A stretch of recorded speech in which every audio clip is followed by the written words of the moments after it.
নমস্কার বন্ধুরা, লক্ষ্মী রান্নাঘরে তোমাদের স্বাগত। আজকের আমি তোমাদের জন্য নতুন একটা রেসিপি নিয়ে চলে এসেছি। আজকের আমি তোমাদেরকে করে দেখাবো ত্রিভুবন পোলাও। হয়তো শুনে অবাক হচ্ছে আমি কিভাবে রেসিপিটা করছি। প্রথম থেকে শেষ পর্যন্ত পুরো ভিডিওটা দেখতে থাকো, তাহলেই বুঝতে পারবে যে ত্রিভুবন পোলাও কি করে করতে হয়। আর এই পোলাওটার নামটা যেরকম সুন্দর, খেতেও আরো সুন্দর। ভালো লাগলে লাইক কমেন্ট শেয়ার করে দেবে একটা। তোমরা তো অনেকে অনেক রকম পোলাও খেয়েছো, আজকের ত্রিভুবন পোলাও আমি করে দেখাচ্ছি। সহজ সরল ভাবে করে দেখাবো, কোনো ঝুট ঝামেলা নেই, ঝটপট হয়েও যায়। আর এমনি প্লেন পোলাও হচ্ছে, এই পোলাও খেতে খুব ভালো লাগে। চলো শুরু করি রেসিপিটা। দেখো কি সুন্দর ঝরঝরে হয়েছে, দারুণ ঝরঝরে হয়েছে। আর খুব সুন্দর একটা সেন্ট বার হচ্ছে, সবকিছু মিলিয়ে মিশিয়ে দারুণ একটা সেন্ট বার হচ্ছে। উনুন ধরিয়ে কড়া বসিয়ে দিয়েছি, ওই কড়ার মধ্যে ঘি দিয়ে দেবো। ঘিটা একটু গলিয়ে নিয়েছি।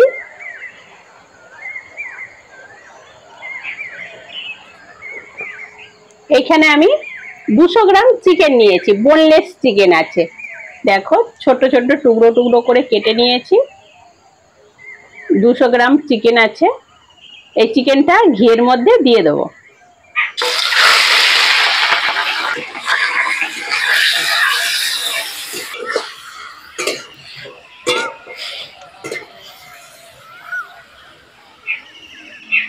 এখানে 100 গ্রাম চিংড়ি আছে, ভালো করে বেছে ধুয়ে নিয়েছি, পরিষ্কার করে নিয়েছি। চিংড়িটা ওর মধ্যে দিয়ে দেবো।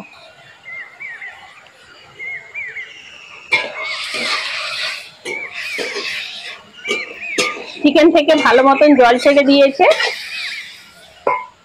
ওই জলে ভালো করে সিদ্ধ হয়ে যাবে, তার সঙ্গে চিংড়িটাও।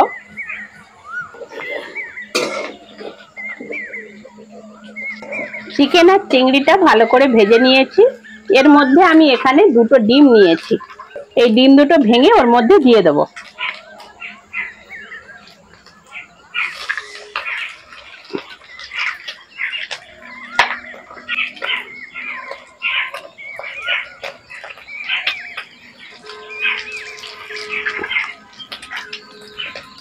ভালো করে ভেজে নেব।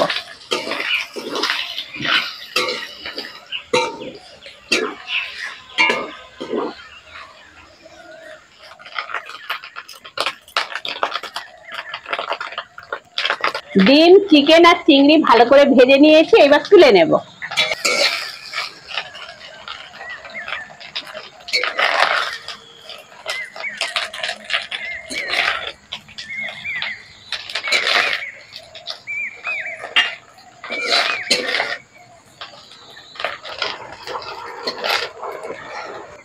ওই কড়ার মধ্যে আমি 2 চামচ ঘি দিয়ে দেবো।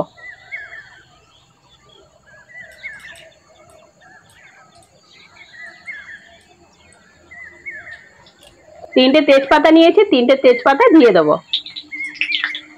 গোটা গরম মশলা দিয়ে দেবো, কাজু, কিশমিশ, কাঁচা লঙ্কা। হালকা করে ভেজে নেব।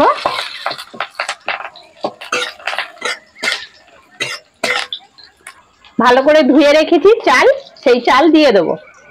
এখানে 500 গ্রাম চাল আছে।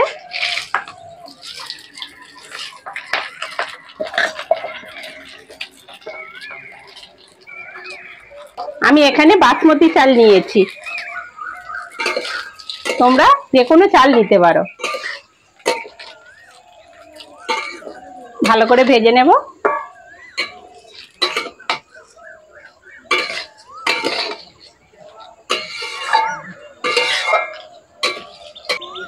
লবণ দিয়ে দেব,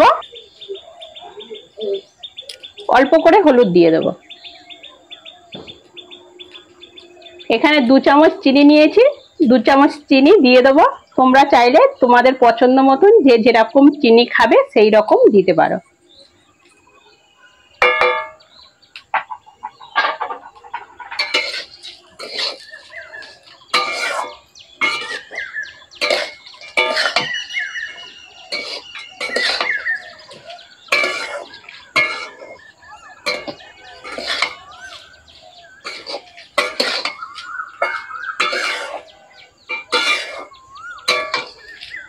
এই বাটির মাপে 3 বাটি চাল নিয়েছি, আর এই বাটির মাপে 6 বাটি জল দেব।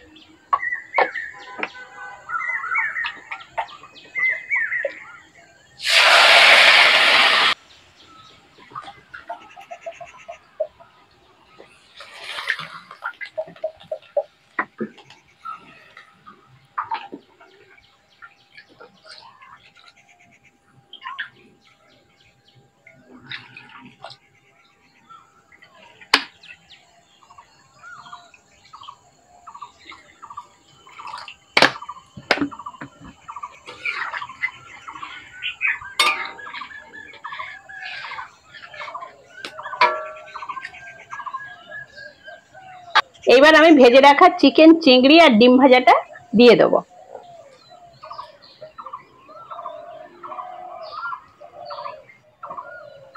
এক গাঁট আদা নিয়েছি, এই আদাটা একটু কুচো কুচো করে কেটে নিয়েছি, দিয়ে দেবো।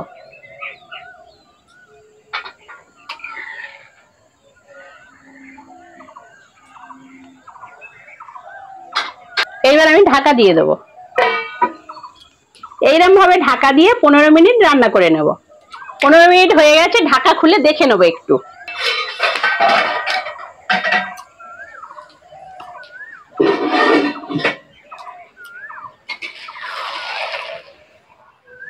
হালকা জল আছে, একটু নাড়াচাড়া করলে জলটা ঝরঝরে হয়ে যাবে। খুব সুন্দর হয়েছে।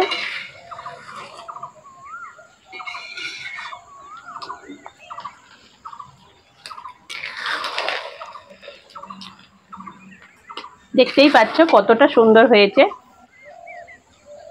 একে একে যত ঠান্ডা হবে তত আরো ঝরঝরে হয়ে যাবে। এখন হালকা হাতে একটু নেড়ে চেড়ে নেব। কালারটাও খুব সুন্দর এসেছে।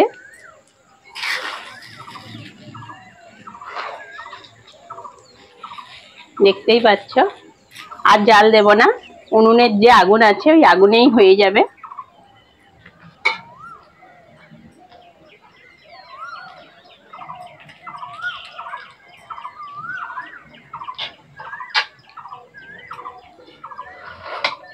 দেখো কি সুন্দর ঝরঝরে হয়েছে, দারুণ ঝরঝরে হয়েছে। আর খুব সুন্দর একটা সেন্ট বার হচ্ছে, সবকিছু মিলিয়ে মিশিয়ে দারুণ একটা সেন্ট বার হচ্ছে।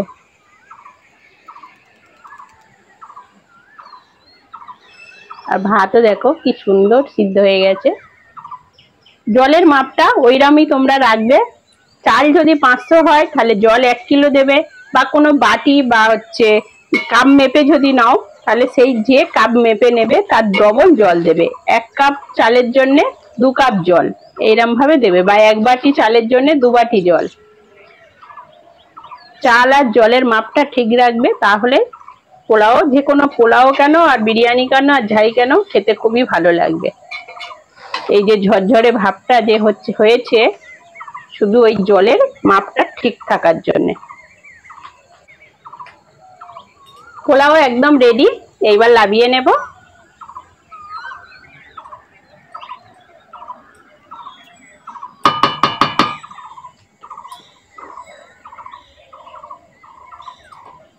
প্লেটে তুলে নেব।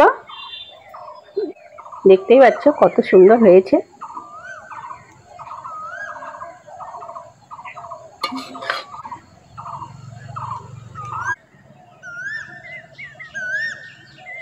ত্রিভুবন পোলাও তোমরা কে কে খেয়েছো কমেন্টে আমাকে জানাবে, আর রেসিপিটা কেমন লাগলো সেটাও জানাবে। খুব সুন্দর হয়েছে আর সেন্ট বার হচ্ছে দারুণ।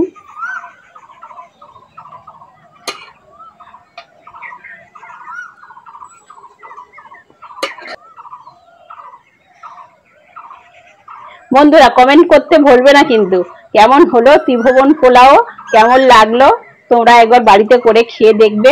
আশা করি ভালো লাগবে। সেন্ট বার হচ্ছে খুব সুন্দর আর খেতেও ভালো লাগে। আর এই রকম ভাবে তোমরা একদিন বাড়িতে করে খাবে। বাঙালি রান্না কেউ ভুলো না, আর এই স্বাদের নেই তুলনা। আজকে আসি, পরের ভিডিওতে আবার দেখা হচ্ছে।